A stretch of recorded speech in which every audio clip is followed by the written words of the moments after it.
Hola, muy buenas tardes. Mi nombre es Manuel Illanes. En nombre de Librería Bonilla y de Bonilla Artiga Editores, les damos la bienvenida a esta presentación de Residencias Invisibles de Fabián Bradú. Para la presentación de hoy tenemos el honor de contar con la presencia de la autora de Fabián Bradú, de Yeney Beltrán y de Adolfo Castañón. Les comento que, se va a dar en la presentación un diálogo entre Yeney Beltrán, Fabián Bradú y Adolfo Castañón, en un orden mezclado. Así que, bienvenidos y muy buenas tardes.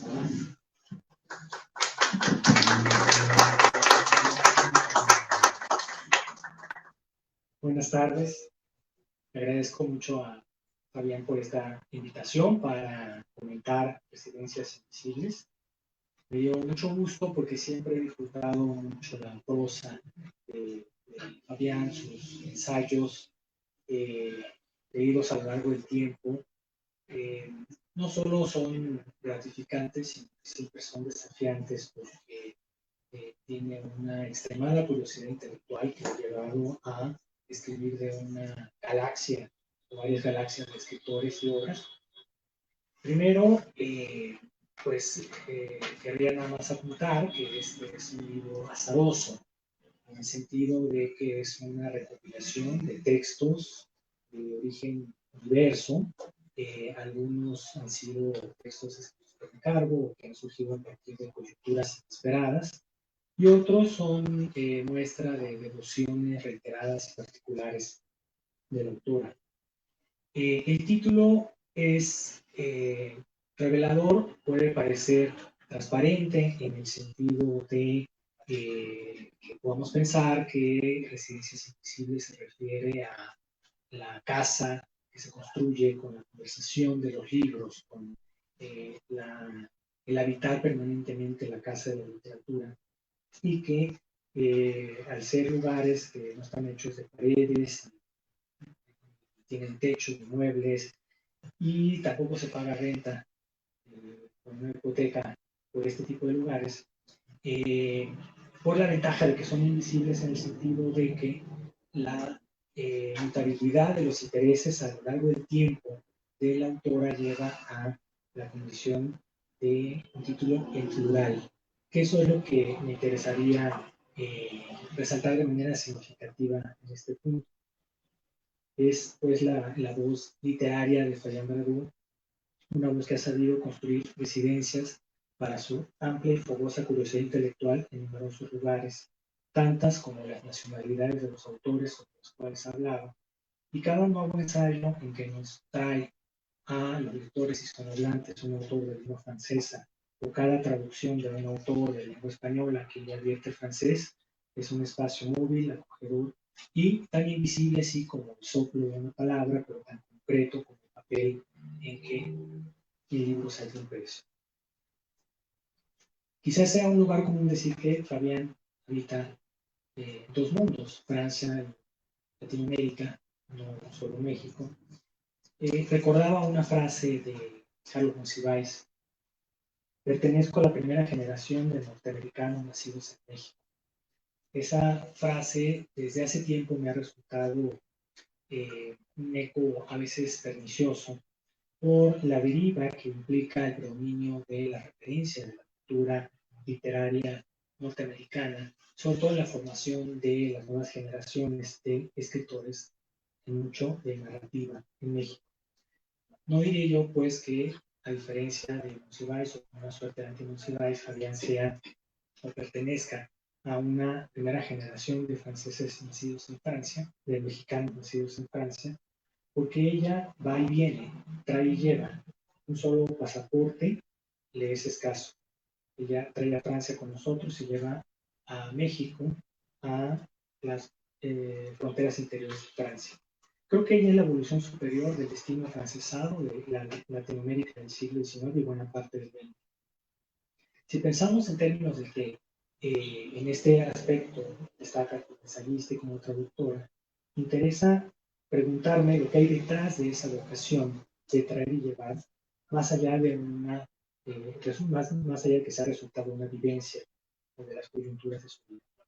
Lo suyo, creo, es avanzar caminando, intercambiando, observando y argumentando para un mayor entendimiento de lo que caracteriza a nuestras culturas. En Residencias Invisibles incluye también un ensayo sobre Alejandro Rossi. Me parece que al hablar de Rossi también está hablando, Fabián, de su propia trayectoria intelectual, por lo siguiente. Dice, Rossi pertenecía a la clase de extranjeros que suman las culturas, en lugar de restarlas mediante el cultivo del desgarramiento o de la húmeda nostalgia. Tengo que decir que ese adjetivo es moroso. Para Alejandro Rossi, ser un perpetuo extranjero en todas partes, como procuraba el príncipe de Lini, significaba ver el mundo, las ideas y los seres humanos desde cierta distancia y sin dar nada por sentado. Y en otra parte del ensayo añade la autora: creo que lo más valioso que nos enseñó Alejandro Rossi, quienes tuvimos la fortuna de tratarlo y de quererlo, es hacer extranjero incluso en la propia tierra y en uno mismo.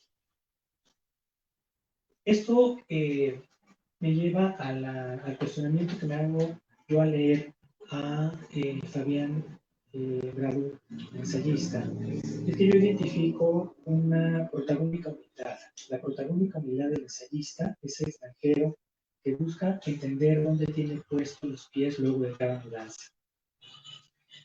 Creo que no es infundado el entusiasmo que despierta la autora con sus libros de ensayo. Tiene como causa, por supuesto, el propio entusiasmo que la literatura despierta en su inteligencia, pero no solo en su inteligencia, sino en su sensibilidad. Sospecho, intuyo, que la autora, al leer, lee con todo el cuerpo. ¿Cómo se manifiesta este gusto particular? Destaca en Residencias Invisibles unos textos de Fabián Barabú sobre la obra de Julieta Campos. Y en este ensayo resonó una cita de Julieta Campos, en la cual se incluye una cita de Borges. Dice Julieta Campos: cuando le preguntan cómo reconocer al acercarse a un texto si se trata de buena y verdadera literatura, uno de los escritores contemporáneos a quien más se ha acusado de evadirse en los juegos de la inteligencia responde: yo la reconozco de una manera física. Hay algo que cambia en mí. Es una experiencia inmediata. Creo que es más seguro atenerse a la emoción. Continúa Julieta Campos. Una emoción advierte que es casi fisiológica, algo que puede modificar el ritmo de la respiración o la circulación de la sangre. Hay que desconfiar de esa conciencia literaria intelectual cara a los franceses, que aman demasiado cortar los cabellos en cuatro y reservarse el derecho de admirar y el derecho a la emoción del recuerdo, como diría Wordsworth. Por eso intuyo que Fabián Bradou lee con todo el cuerpo, que ella distingue esta emoción estética desde una sensación corporal. Así es como yo me imagino el primer contacto de la autora con los escritores y las obras que la entusiasman, que la han entusiasmado a lo largo de los años. Por supuesto, esta experiencia física del placer literario la puede tener cualquiera. Nuestra autora hace algo más, por supuesto, lo comparte cifrándolo en ensayos que se leen con la fluidez y progresión que puede tener un buen cuento o, de manera más amplia, una buena narración. Este aspecto me parece muy destacable y creo que es característico de la escritura ensayística de Fabián Bradou. Quien no se aburre leyendo a un gran autor no puede aburrir al autor. Quien no se aburre leyendo a un gran autor no puede aburrir al lector cuando diserte sobre sus páginas. Por esta razón, aunque ha vivido en el ámbito académico y aunque militó largos años en el bando de los residenciistas, a menudo constreñidos por la limitación del espacio, la autora insufla su prosa ensayística de las virtudes del diálogo. Una de las primeras preguntas que yo le tendría a la autora sería: ¿cómo ha sobrevivido a esta pulsión narrativa o esta pulsión de la fluidez a la hora de escribir ensayos? ¿Sí? Ha tenido que convivir en el ámbito académico, donde pueden llegar a predominar la pesadez en grados humanos. Creo que las virtudes del diálogo que se advierten en la obra ensayística de Bradbury, que están muy claras en Residencias Invisibles, provocan que uno como lector se sienta considerado por esta escritura. Uno como lector se intuye visto, o por lo menos sospechado, a veces llamado por el flujo de los argumentos que reúne la autora en sus textos. ¿Acaso en este diálogo lo que hay es una buena recontadora de historias? Parecen muchos ensayos de Bradbury en los cuales se nutre de quien disfruta contando historias para apuntar a las razones de la ilustración literaria. No solo porque Bradbury ha sido biógrafo y buena biógrafa, sabe que el biografiado trae consigo una carga del pasado que el lector puede llegar a conocer, así sea someramente. Y por lo tanto, esta noción de que quien la lea estará despierto a las revelaciones de lo desconocido, y esto la lleva a otorgar a sus ensayos la naturalidad de quien trata de igual a su lector, quien puede ya haber leído a Gonzalo Rojas o a Nina Verberova o a cualquiera de los autores con los cuales ella habla.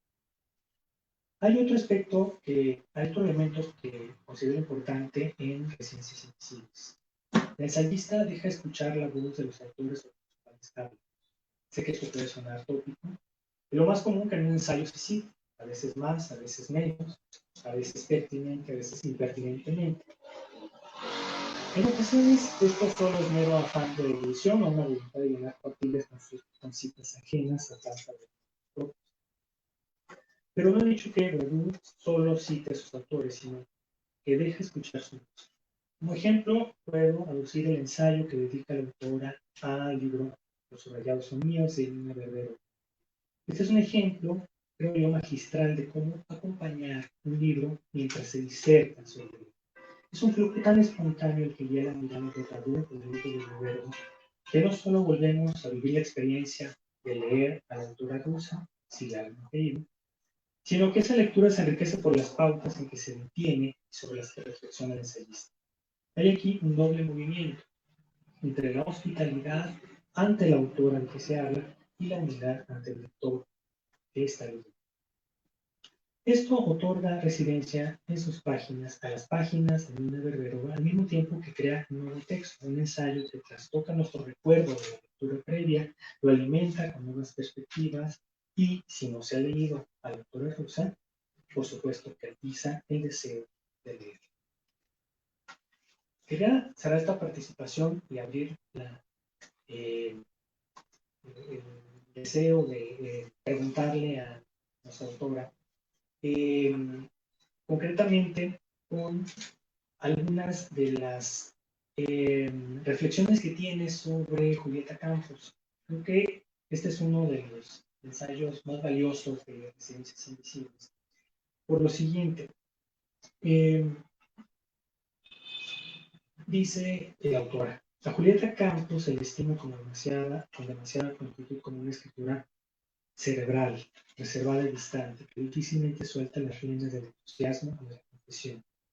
Nada más falso si también se admite que hay mil maneras de argumentar la emoción, de articular las pulsaciones del inconsciente y de documentar las tinieblas interiores sin agarrarse de la cuerda anecdótica de la vida.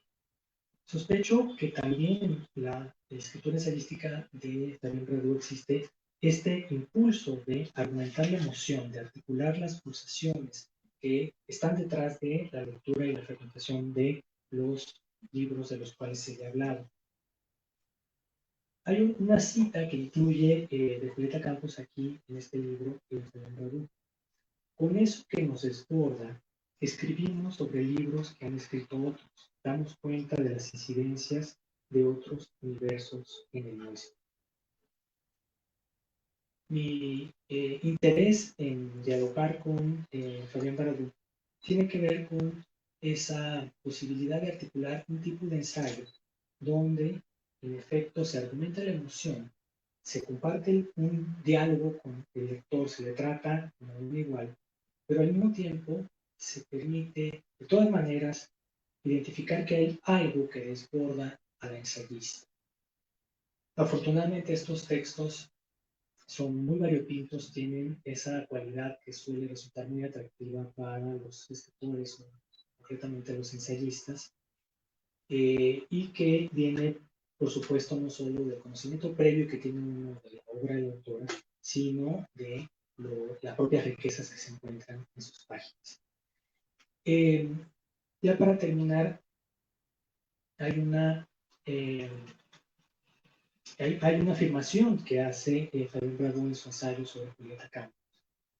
Dice: entonces, leer críticamente obras ajenas o propias obedecería a una misma curiosidad y revelaría tanto lo propio como lo ajeno. Fabián Bravo ha escrito también novelas, pero el impulso que ha predominado en su producción ha sido el ensayista. Esta doble pulsión de leer críticamente obras ajenas o propias que obedecen a una misma curiosidad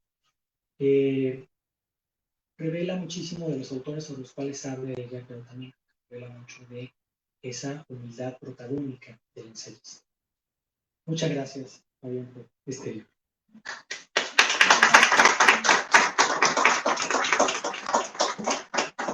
Gracias, Gene. Yo creo que tú seguramente sabes más que yo sobre mis propósitos o mi estilo de ensayo, porque la verdad que para llegar a este día he tratado el fin de semana de releer algunos ensayos.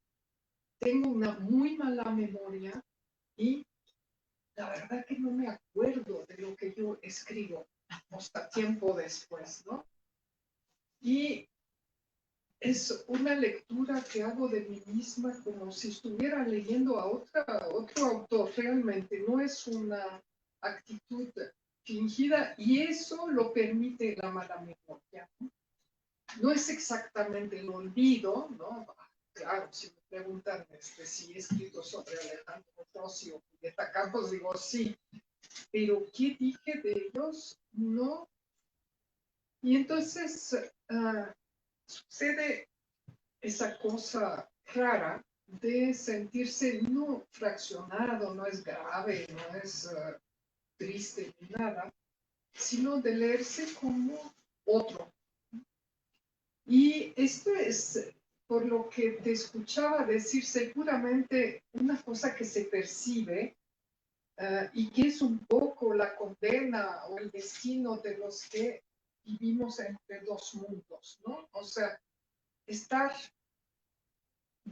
dividido, o más bien yo creo andar en el mundo como un péndulo entre dos continentes, ¿no? Dos tradiciones, dos lenguas, ¿no? Pero me pasa también, o sea, no es únicamente, como dijiste, una cosa de pasaporte, sino me pasa también con la realidad y la ficción. O sea, yo a veces no distingo entre una cosa, o sea, un ámbito y otro.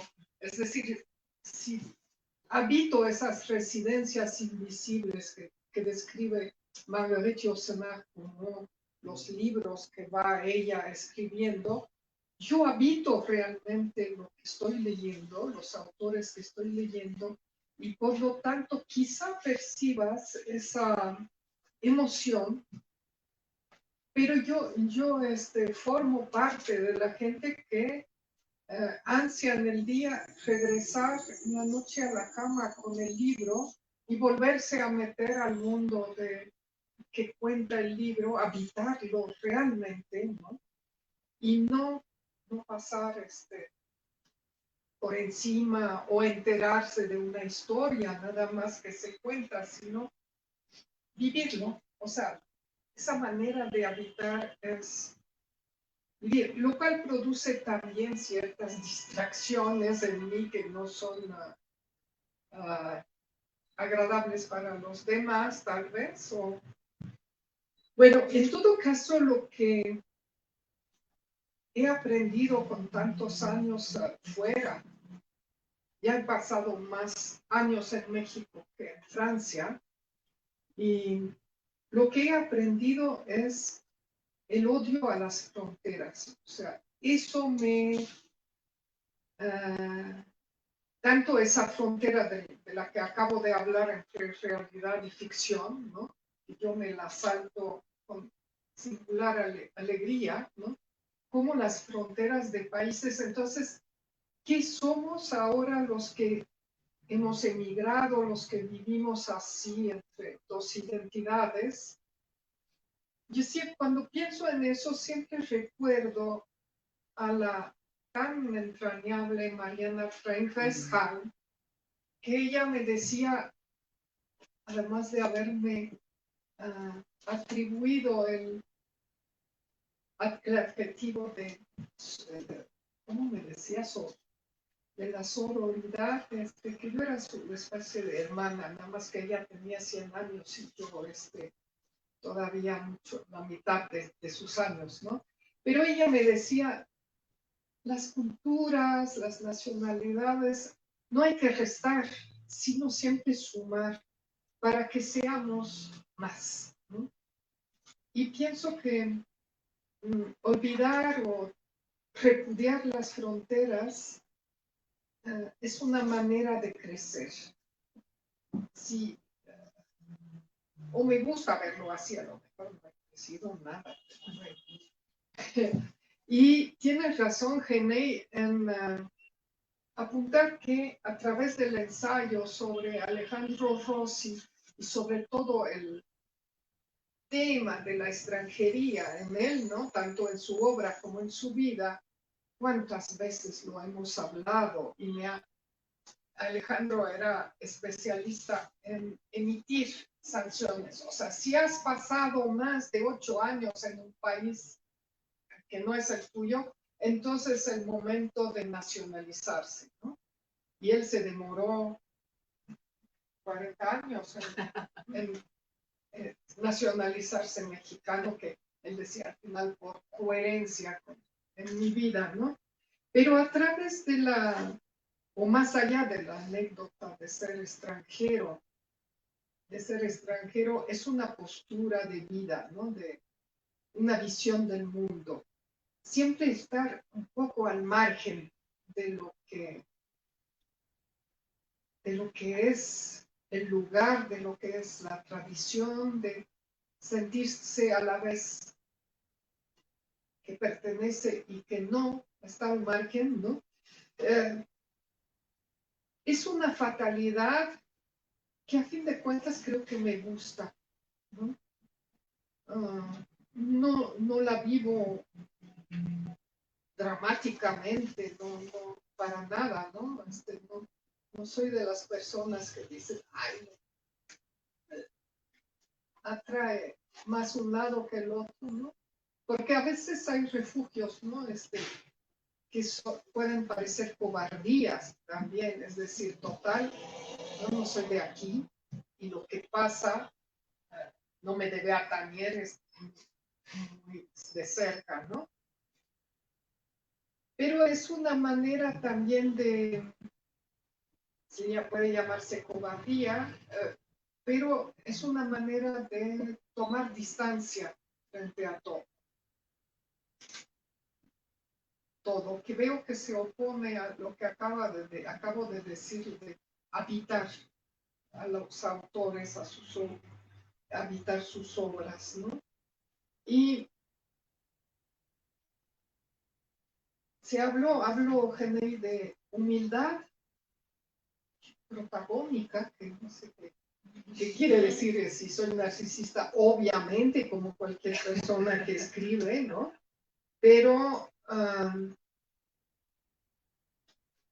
el ensayo para mí representa la oportunidad de discurrir, o sea, es tener esa libertad de hablar de esas residencias que me han gustado habitar y también de invitar al lector, ¿no? O sea, picarle la curiosidad lo suficiente como para que digas, bueno, quien no ha leído a Nina Berberova, si después de leer mi ensayo entra a leer esta escritora, yo ya cumplí con mi misión en esta tierra, en esta vida, no a decirlo dramáticamente, eso sí.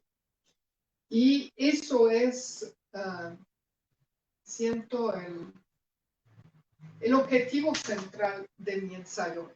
Y nada más añado antes de pasar la palabra a Adolfo, que esa fluidez que también ha resaltado de narrar el ensayo y que le extrañaba a Genei, que se parecía oponerse a mi formación, o sea, a mi trabajo académico. Bueno, sé hacerlo, pero cada vez me da más lata, ¿no? O sea, la verdad, yo ya quiero escribir como acá, ¿no? Es decir, libre. Y eso, por supuesto, me ha valido una marginación por parte de la academia, ¿no? Para la academia, un libro así es demasiado gozoso. O sea, el goce y la academia están absolutamente peleados, eso sí. Entonces, cuando tenemos que hacer los informes allí en la academia y ponemos así reseñas, ensayos, dicen, eso no es un trabajo académico. Ya llego yo cerca de la jubilación en que ya no me importa un bledo realmente, ya que digan eso y que tenga yo mala fama de académica, ¿no? Pues yo creo que esa era un poco mi respuesta. Decir, también y no es porque está el editor aquí sentado vigilando esta mesa que lo va a decir, pero me gustó mucho cómo hizo el libro. Esa portada que es una pintura de Sorolla, un pintor español que a mí me fascina y que ha pintado esa casa, su casa de Madrid, ¿no? Que uno reconoce, quien ha estado allí sabe que esa es la entrada y el jardín y está la casa atrás, ¿no? Yo cada vez que voy a Madrid visito la casa de Sorolla, o sea. Entonces me gustó cómo quedó, que no siempre, Adolfo, que ha cargado con algo de libros míos, no siempre me ha gustado cómo quedaron, ¿no? Siempre hay cosas que decir y a uno el empaque, pero de verdad me gusta, ¿no? Es la peor portada. La peor portada, ¿cuál es? Pero todos esos los trajiste tú también. Sí, pero varios, pero yo no sé. Tal vez damos ya rehicieron otra, ¿verdad? De todas maneras, yo soy mala para títulos y para portadas, o sea que ahí la editorial es la culpable o la ganadora, ¿no? O sea, ahí nada más aplaudo, señor José Luis Bonilla, perdón.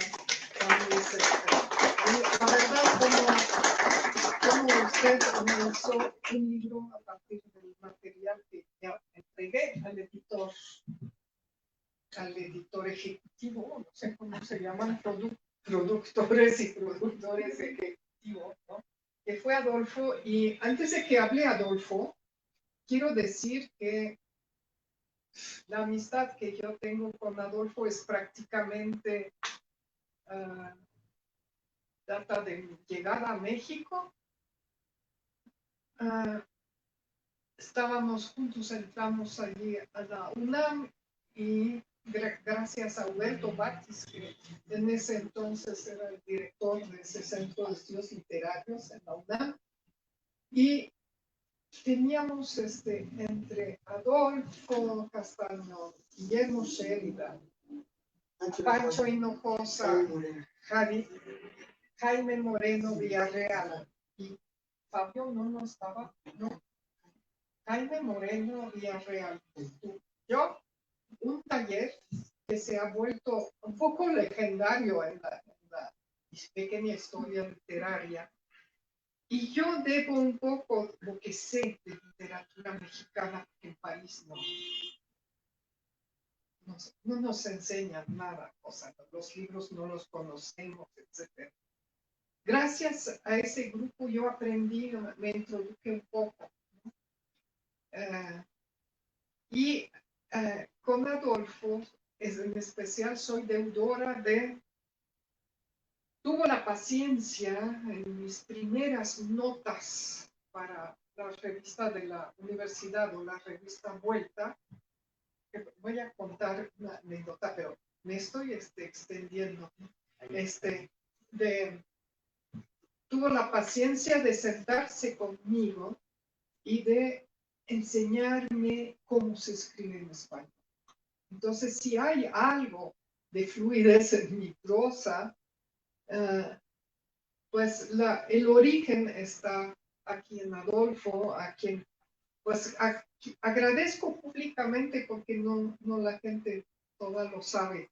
Y nada más una pequeña anécdota, que cuando entré a escribir en la revista Vuelta, estaba Enrique Krause, entonces de director, de subdirector, y a mí me llamó que para pasar la prueba, y la prueba era un libro de Ethel Krause, que yo supuse que era familiar suya, efectivamente es su prima.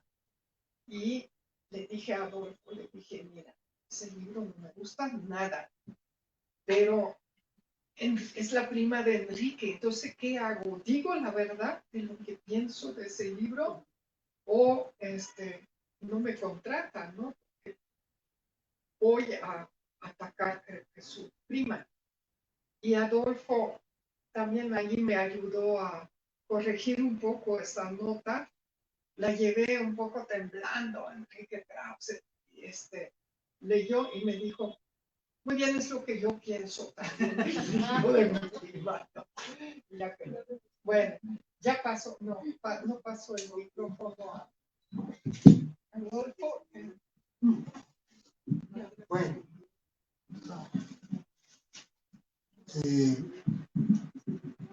Bueno, muchas gracias.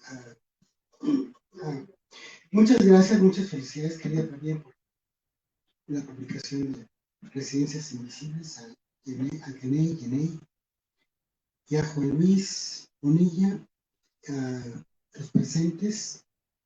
Y lo primero que quisiera yo decir es dar una gratitud a esta esquina, a esta editorial, a esta tienda, a esta librería de Juan Luis Bonilla en Delta y Miguel Ángel de Quevedo, que, para citar a Mircea Eliade, es en cierto modo un espacio mágico, un espacio de poder, un espacio en el cual el tiempo se suspende y a partir del diálogo que se da aquí empiezan a caminar y a fluir otros tiempos y otras ideas y otras vidas. El comercio, la pugnacidad, dejan, digamos, de lado y se entra a un espacio de esta librería que es un espacio, como digo, mágico, y eso se debe a la perseverancia del editor, Juan Luis Bonilla, de su personal, y al cuidado con el que trabajan esto. Así que los reconocimientos al espacio mismo.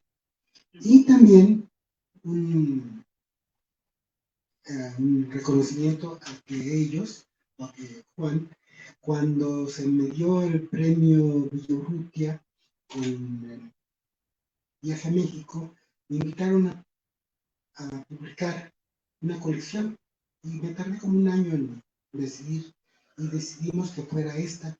Y entonces este número, el Residencias Invisibles, es el número 16 de la colección, o sea que nuestra colección ya cumplió 15 años y uno más, o sea, ya es una jovencita, muy madura, y esta madurez tiene que ver con el recurso editorial que hemos podido elaborar con Juan a lo largo de los años en este espacio de la colección.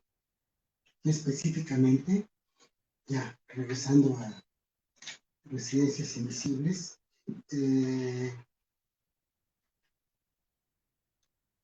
hace más de un año alguien me planteó la posibilidad, ya no fue, lo planteamos primero con con Juan, y después ya se lo pedimos a Fabián de que hiciera un libro.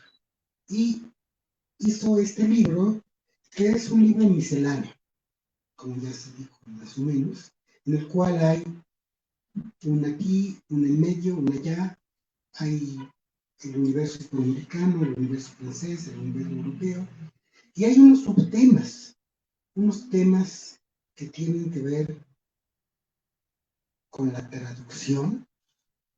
Por ejemplo, uno de los momentos en los que habla Mariana Frank es el de la traducción, página 121. Los que escribimos en una lengua que no es aquella en la cual redactamos de bebé nuestra primera sonrisa, no experimentamos por eso una metamorfosis. No se nos puede reprochar una renuncia a nuestra cultura original. No hay infidelidad, ni mucho menos traición. Desde nosotros permanece intacto el insobornable núcleo de nuestro ser, parte del cual es nuestra lengua materna y la cultura en cuyo seno nos criaron. Pero a esa cultura le hemos agregado otra, qué espléndido enriquecimiento, nuestra personalidad, qué inmensa ampliación de nuestro horizonte. Y este fragmento tiene que ver con la traducción, pero hay otros fragmentos y otros capítulos incluso que tienen que ver con la traducción, como por ejemplo Gonzalo Rojas y el Fuego Eterno, donde habla también de su experiencia traduciendo a Gonzalo Rojas, que no es una experiencia, digamos, nada más lexicográfica externa, sino que es una experiencia, digamos, íntima, iniciática, mágica, porque al adentrarse a traducir a Gonzalo Rojas al francés, de alguna manera está conviviendo con él en una segunda y tercera dimensión. En vista de que además Fabián es biógrafa de Gonzalo, editora de Gonzalo y curadora de Gonzalo y miembro fundador de la Fundación Gonzalo Rojas, que creo que también Christopher forma parte de esa Fundación Gonzalo Rojas que estamos aquí. El tema de la traducción. El otro tema que recorre el libro es el tema del amor tardío, del gran amor, del desamor, de las contradicciones amorosas, de las rupturas, de la traición que se da a lo largo del libro. Y esos temas, de alguna manera, han sido también objeto de conversaciones que hemos tenido periódicamente con Fabián a lo largo del tiempo, como por ejemplo la de este... ¿Dónde está el de la de este libro de Paul Valéry Corona y Coronilla, Poème à Jean Boyer, que es uno de los libros que también explora en su, no diría catálogo, en su inventario, su guardarropa, en su jardín, y que es también es una exposición, una crónica y una visión del tema del amor. También está el tema del amor en el ensayo sobre André Breton, sobre el cual también tiene un gran libro. Y el otro tema, pues, es el tema del surrealismo, que suelto. Porque también está obsesionada por el tema del surrealismo y por ciertos temas que tienen que ver con el tránsito entre fronteras. A Fabián la debo haber conocido a principios de los años 80. Ella llegaba de Francia y fue nombrada investigadora en el Centro de Estudios Literarios, dirigidos por Roberto Batis. Otros compañeros del centro eran los Armando Pereira y Guillermo Sheridan. Nos hicimos de inmediato amigos. Ella antes había estado en Santiago de Chile y tenía un doctorado en literatura latinoamericana y hispánica en la Sorbona. Me ha tocado ser a lo largo del tiempo editor de varios libros suyos. El primero fue la biografía de Antonieta Rivas Mercado. Antonieta siguió el conjunto de perfiles biográficos. Esto no fue el primero. Señas particulares. Ah, señas particulares, que tiene toda la razón. Y los ecos de páramo fue anterior. Bueno, ya ves, tienes toda la razón. Bueno, pero entonces hubo otros. Tengo mala memoria. Pero siguió Damas de Corazón, que de alguna manera, bueno, el ecos de páramo está aquí, que lo fuimos a presentar a Amberes. Pero a mí nunca dejó de interesarse también por el surrealismo y por la cultura francesa, como prueban sus libros sobre Antoine Artaud, Albert Camus, André Breton, Benjamin Péret. Otros nombres importantes en su itinerario, que están aquí presentes, son los de Gonzalo Rojas y de Octavio Paz, sobre el cual hay 4 o 5 textos aquí. Fabienne es, para citar a Joseph Steiner, como Kafka, Borges y Joyce, una escritora extraterritorial. Y yo añadiría a esa lista el nombre del escritor franco-argentino Paul Grusac, maestro de Borges y renovador de la lengua española.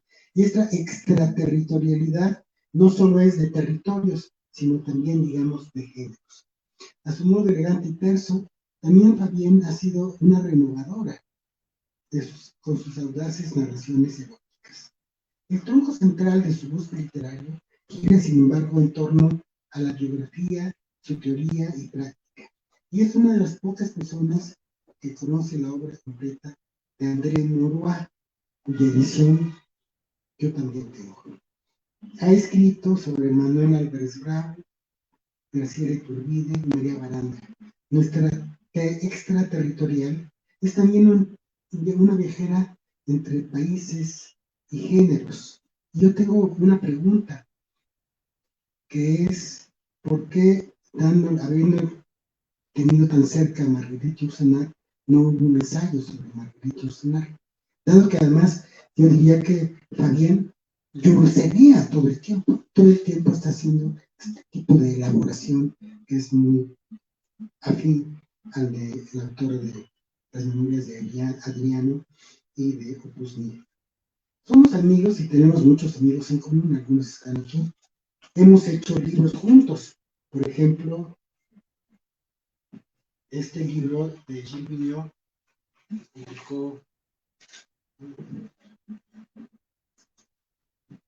que publicó José María Espinaza, que tradujimos a la Limón, oyendo a Gilles Vigneault, y que lo presentamos juntos con Gilles Vigneault.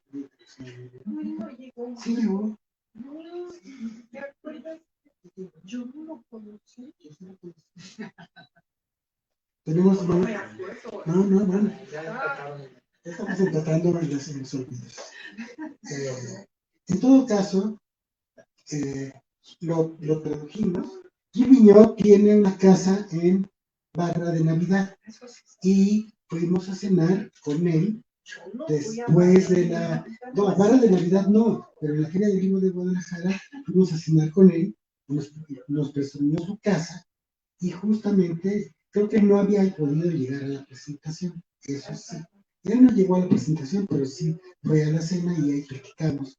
Y pasa todos los años una parte de su vida en México. Y Gilles Vigneault es un cantante, poeta canadiense de una gran altura, que es como una especie de heredero de Brassens y de la tradición, digamos, de la música popular. Mi país es... ¿Cómo es? Montpellier la nieve. Sí, Montpellier la nieve. Mi país es la nieve, que ya es como el himno nacional. Y yo no voy a resistir, por cerrar mi intervención, que no es una pregunta, compartir con ustedes. Con Fabián tenemos muchas, digamos, afinidades, complicidades, etc. Una de ellas es que yo, como estoy casado con María, una francesa que no puede venir, desde hace muchos años, vamos a Francia y en alguna ocasión también me hizo un encargo, el encargo de conseguirle una crema que se llama Onagine. Entonces le escribí un poema a esa crema, de cómo Castañón viajó a las Galias en busca de un ungüento para su amiga Fabienne Bradon. En tiempos del euro, a Francia fui llevando epidérmica embajada para el cuero de una dama, hallar cierta una gracia misteriosa, láctea mixtura. Lisqueronagro, vecino del rengífero, cruza impasible los hielos de las nieves, camello de los polvos de tundras dromedario. Cortan glaciares sus pezuñas y es mortífera, dicen, la herida de su casco. Pobre lobo rasguñado por el patín repentino del onar. Ay del licántropo atrevido que husmea la grasa tierna del rucio vagabundo inmune al cierzo. Carísima Fabián, te traje de los hielos para la piel unos tubos. Visité farmacias, contrasté boticas, revolví páginas de nieve en el libro del invierno. No conseguí el asmo vellocino, pero sí un ungüento prodigioso. Obtuve el bálsamo pasmoso, la crema untuosa con diéresis albina, la legendaria y leve olagrina. Y esta era una crema que hacía Rochegal. Y era muy cara, también hay que decir. Porque otro de los temas que está en el libro es el tema del lujo, el tema de la buena vida, el tema de la calidad de la vida y el tema de que hay que saber vivir con ciertas características.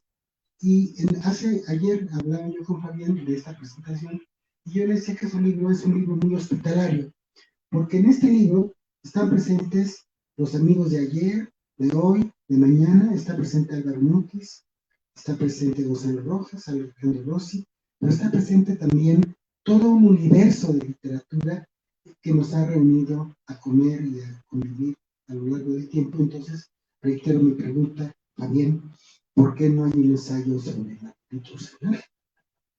Gracias.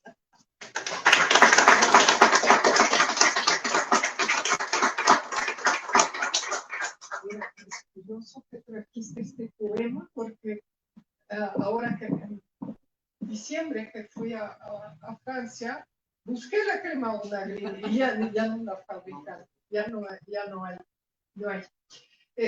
Y pues te agradezco también esa lectura como la de Genei, generosa de parte de ustedes. Y ¿por qué no Magdaleno Solá? Porque cuando a Octavio Paz le reprochaban, es que no ha escrito sobre fulano o vengano, me daba por contestar, pues si la obra de Octavio no es un directorio telefónico, ¿no? O sea, no, entonces, no sé por qué se me ha dado. Sí. Y además he descubierto hace poco la poesía de ella, que se me hace muy buena.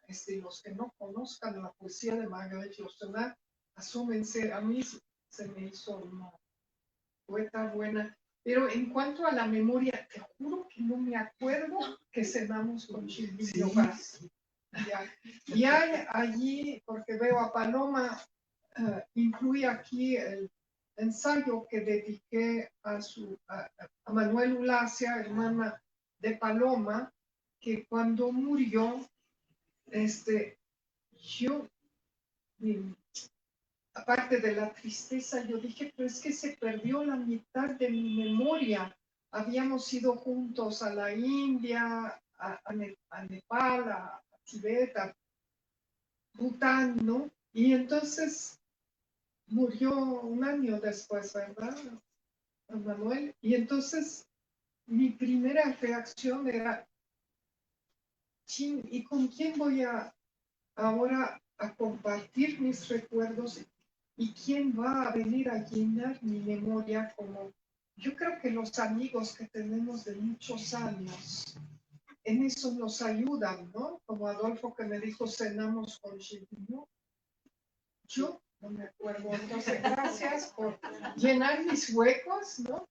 Y los amigos a veces nos traen malos recuerdos, o sea, porque nos ven hacer, ya a lo largo de los años, hacer lo bueno y lo malo, ¿no? Entonces, pero vale también la discreción entre los amigos, ¿no? La generosidad y la discreción. Y por eso, pues, los quiero a los que vinieron aquí, porque son mis amigos, mi memoria, mis críticos.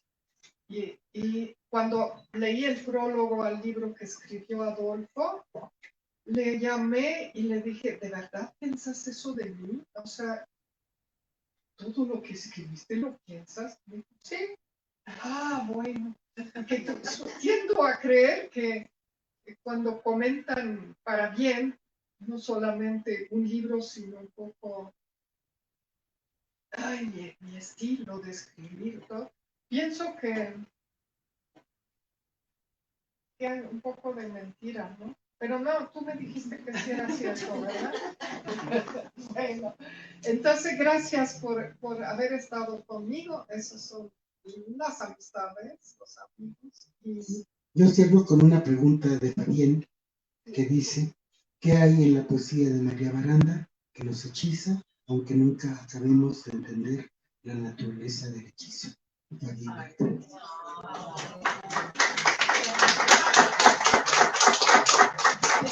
Es que también uno dice, claro, he escrito sobre obras, libros de mis amigos, pero por eso son mis amigos, porque escriben cosas interesantes. Yo he sido también traductora de María Baranda, bueno, y lectora de todos los presentes, y los que no han escrito nada todavía, pues apúrense para que se pueda leerlos después, ¿no? Bueno, gracias y ya bien. Bueno, aprovechando la oportunidad que se encuentra Fabián Bradú, y aquí Adolfo Castañón, queremos abrir una instancia de diálogo con el público. Entonces, si es una persona que desea hacer algún comentario, alguna pregunta, Mira, por favor.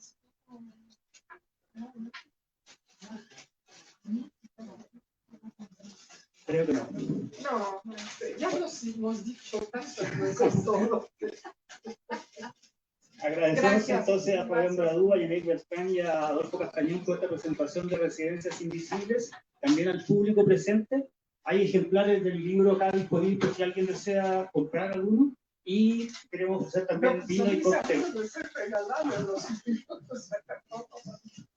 Bueno, muchas gracias. Hasta luego. Muchas gracias.